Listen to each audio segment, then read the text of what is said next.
We're gonna learn how to do clear coats over flip-flops or your countertops. But step one, when going over a flip-flop, you need to remove the straps. I'm gonna flip out if I drop this flop. Isn't this flop cool? The gal showed Rhonda how to make these on the live. The British dude's wife makes these for a living.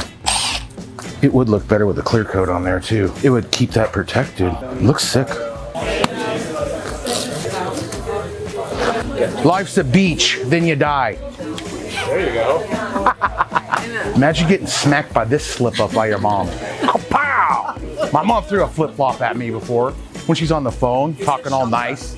Huh? It's a chunker. Huh? A slipper. No, it's a chunker. Those are my chunklers. You're in South Texas, man. It's clear coat time! How many ounces per square foot is a epoxy clear coat? 3. Why do we do an epoxy clear coat? Protect the colors.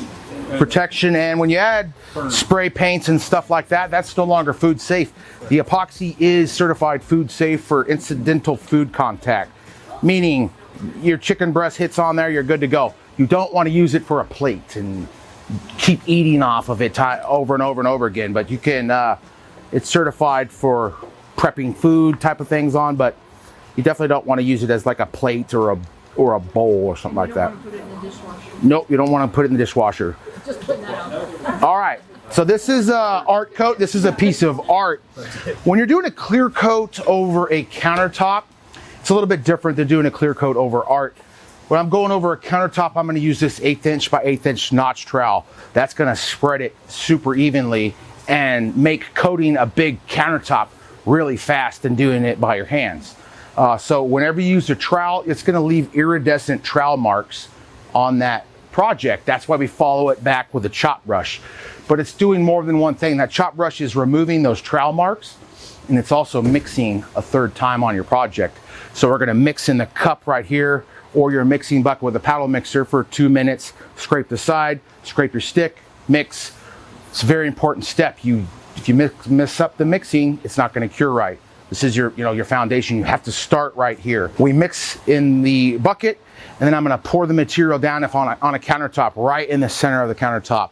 Then I'm going to take the trowel, and I'll trowel that mass over itself 3 or 4 times. That's going to mix again. As I'm spreading it, it's mixing in here. You'll see the big bead, and it's all going to roll. We're spreading it even, and I'm going to keep it away from the edge at first on my countertop, about that far away. And then when I have my field completely covered, I then take it to the edge and let it roll off that front edge. The back edges, I'll do the same, but I'm really focused on coating those exposed edges real thoroughly. And then you get that chop brush, it mixes it one more time and eliminates the trowel marks. That's a 3-mix method. That clear coat is going to be cured perfectly smooth and rock hard. And once you get the epoxy down, you're going to eliminate the air as well, because mixing it incorporates air. Troweling it, working with it's going to get little air bubbles, just like with the blowtorch. And this is the most important step. There are a little bit of mist air bubbles in the color coat. You're not going to see that when you go and throw the clear coat on. It completely hides them. And Kelly also, before she painted this, hand sanded this epoxy because it was cured overnight. You always need to pass the 24-hour cure, do a light hand sanding with 220 grit. That creates a nice mechanical bond. That is painted with acrylic paint, I'm pretty sure. Just acrylic paint.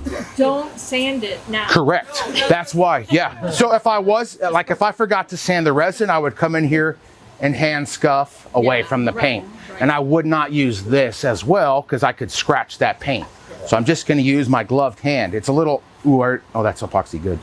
It's a little harder to spread the material on a big island just by your hand. So I will just spread this. And you guys could use the trowel on your pieces. And when you do the trowel, there's an angle right there, right? So you want that perpendicular, horizontal, even, same way it sits. Yep. Is that angle? That's the angle. You don't want it too far like this or just perfect. Once this is level, that's your perfect trowel position. And then set it up like that.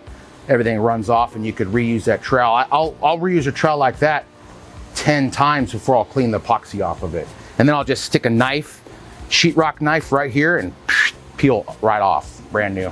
And then the edges are very important on your clear coat. This is where you want to turn off the air. Yeah, for sure. That's where I was heading next. After I'm done with this, no, you're good. I was thinking the air's on. When you go, we're going to leave it on for this. I'm not turning it off because then we're going to all cook. But if this is a customer's project, I would kill the lights and I'd kill the AC. The AC, every time it kicks on, will spit lint out. In a customer's home, I have taped off the vent in the kitchen, like so that can have the AC the rest of the house. And I'll also beg them not to go check on it. Once I get it good to go, I don't come back and check on it, because every time you do, like my beard, your hair, there's lint you're gonna bring in and you're gonna get a little nub. If you're putting on the ultimate top coat, that doesn't matter, because tomorrow I'm gonna come back, lightly sand and put the UTC on. So if I get a bug, if I get some lint, it doesn't matter. It's gonna be good to go. That's another good aspect of having the UTC applied. So I am going to torch my project a minimum of 3 times when I'm doing a clear coat. And really, in the winter months, that could be longer. The colder the resin, the harder it is for that air to come out. So I will torch like I'm mowing the grass. And I use the reflection from above to see where my torch is hitting. And then I walk that light right across my project so I'm not missing a strip. Like if you're mowing the lawn and you miss a strip, it's gonna stay tall grass, your dad's gonna rip your butt. So instead of having tall grass, you'll have a strip of micro bubbles. So you don't want that. On big islands too, I'll torch front to back. On my next batch, I'll torch left to right. The epoxy won't catch fire. You're just gonna hold it an inch or so from the surface. Keep the torch head moving. You just don't want the torch head sitting in one spot. And almost all the air is already out of that bad boy. There's cheaper propane torches that don't have these holes in them. And you'll turn it upside down and it'll choke it out. And then it's gonna spit uncooked propane onto your epoxy, which can leave divots and little boogers on there. So the TS4000 by Burns-O-Matic is the optimal torch to use. Super easy to use. There's a button, well, if it's not epoxied shut, there's a little button here you could push down and locks it open, and then you grab it from here, and then you could really reach out and get a big island. And it stays on. It's a quality torch. It's my go-to for removing air bubbles out of a clear coat. Second best would be a heat gun. I never use a heat gun to remove air bubbles, but I have to tell that for the DIY Betties who are scared of the torch. This is pretty much ready to go, guys. So no need to tape off ever a clear coat. Please don't do it. Any questions on the clear coat? Simple. I always, on a professional job, I sometimes don't show it on video, but anytime I'm installing a project in a customer's home, I do my color coat, followed by a clear coat, then the UTC. You'll see people say, oh, you don't need the clear coat, just go right to the UTC. Yes, that's true.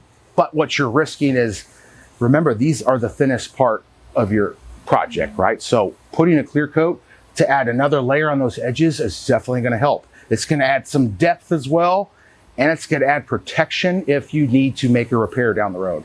If you have something come down, you have something to sand and polish. If you have a clear coat, if you go to try to sand and polish a color coat, you'll burn through some of your colors. Did you wipe it down with alcohol first? Yeah, they did that at the live. So they prepped all this for the paint, which they sanded. For your clear coat, it's going to be sand with 220 grit, and you can do it by hand on just rough it up. It does not have to be crazy, but you want those edges nice and smooth if it's a customer's job. If you have any ridges or high points, get those edges as smooth as possible by hand.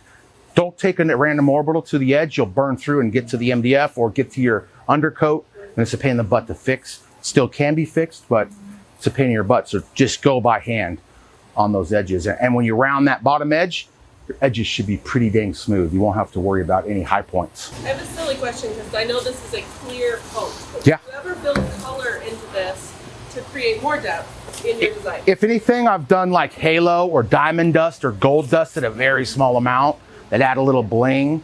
But when you start adding little bits of mica, to me, it always looks like an error. And here is another pro tip when putting a clear coat over a project with heavy spray paints. Oftentimes, some spray paints will sit on the surface of the epoxy.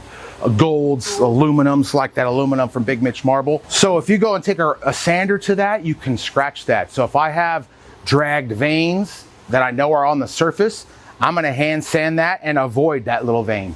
You know, if you leave a spot like this, even like that, that's unsanded, it's gonna still bond pretty damn good. Trust me, like I've accidentally forgot to sand and it bonds. It really does, but it's best practice to sand. That covers your butt.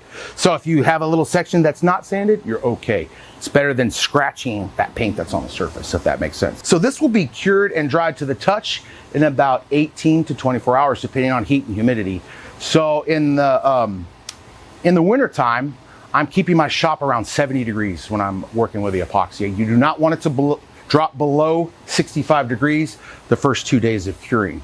That can do a soft cure, like Rhonda said. You'll always be able to kind of stick your fingernail. It's not going to stay sticky or gummy or be able to move, but it's going to be a little bit softer than it would have been. And that's if it drops below 65, and that's the first 2 days of curing. What's the highest temperature? Shoot, you could go in 100. You're gonna lose a little bit of working time the higher the temperatures are. But still, with art coat, with stone coat normal, you still have 45 minutes minimum to get it down. And if you come back and you're crystal clear, you've got no boogers, you've got no bubbles, and you're a little bit tacky like that, 16 to 23 hours, you can apply the UTC without sanding. Same with the color coat of epoxy. If you come back between 16 and 23 and a half hours, you could apply the clear coat without sanding, as long as you don't need to sand. No, you don't have a booger to get out of there or something. It's still open enough to bite the next coating like tenaciously, like better than if you had mechanical. The full cure is actually a very good question, and that's a trick question. Epoxy never fully cures. It's always curing. Really? Yes, ma'am. So Like forever? forever, like concrete, yes. But it's to its maximum and full durability, heat, scratch resistance at 30 days, even with the UTC on top.